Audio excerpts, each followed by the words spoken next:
செம்மணி சித்துப்பாத்தி அரியாலை மனித புதைகுழியின் அகழ்வு பணிகள் 2ஆம் கட்டத்தின் 3வது அமர்வின் 34வது நாள் அகழ்வு பணி இன்று காலை 8 மணி தொடக்கம் தற்போது வரை இடம்பெற்று வருகின்றது. இந்நிலையில் புதைகுழியின் விரிவாக்க வேலைகளோடு சேர்த்து அகழ்வு பணி ஆரம்பகட்ட வேலைகளோடு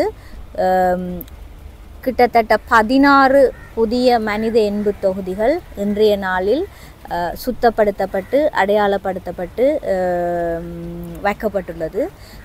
அந்த 16 புதிய மனித எண்பு தொகுதிகளும் இன்றைய நாளில் அடையாளம் காணப்பட்டுள்ளது என்பதுடன் இது தொடர்பான அகழ்வு பணிகள் தொடர்ந்து நடைபெறும் என்பதுடன் அதனை வெளியில் எடுத்து நீதிமன்ற கட்டுக்காவல் வைப்பதற்கான பணிகள் தொடர்ந்து நாளையும் நடைபெறும்.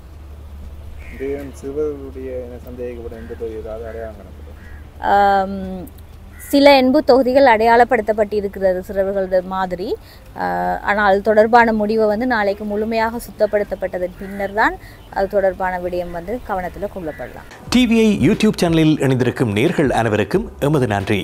எமது காணொளி தொகுப்புகளை தொடர்ந்து நீங்கள் பார்வையிடுவதற்கு கீழிருக்கின்ற பெல் பட்டனை அழுத்துவதனூடாக நோட்டிஃபிகேஷனில் பல காணொளி தொகுப்புகள் உடனுக்குடன் உங்களை வந்து சேரும்.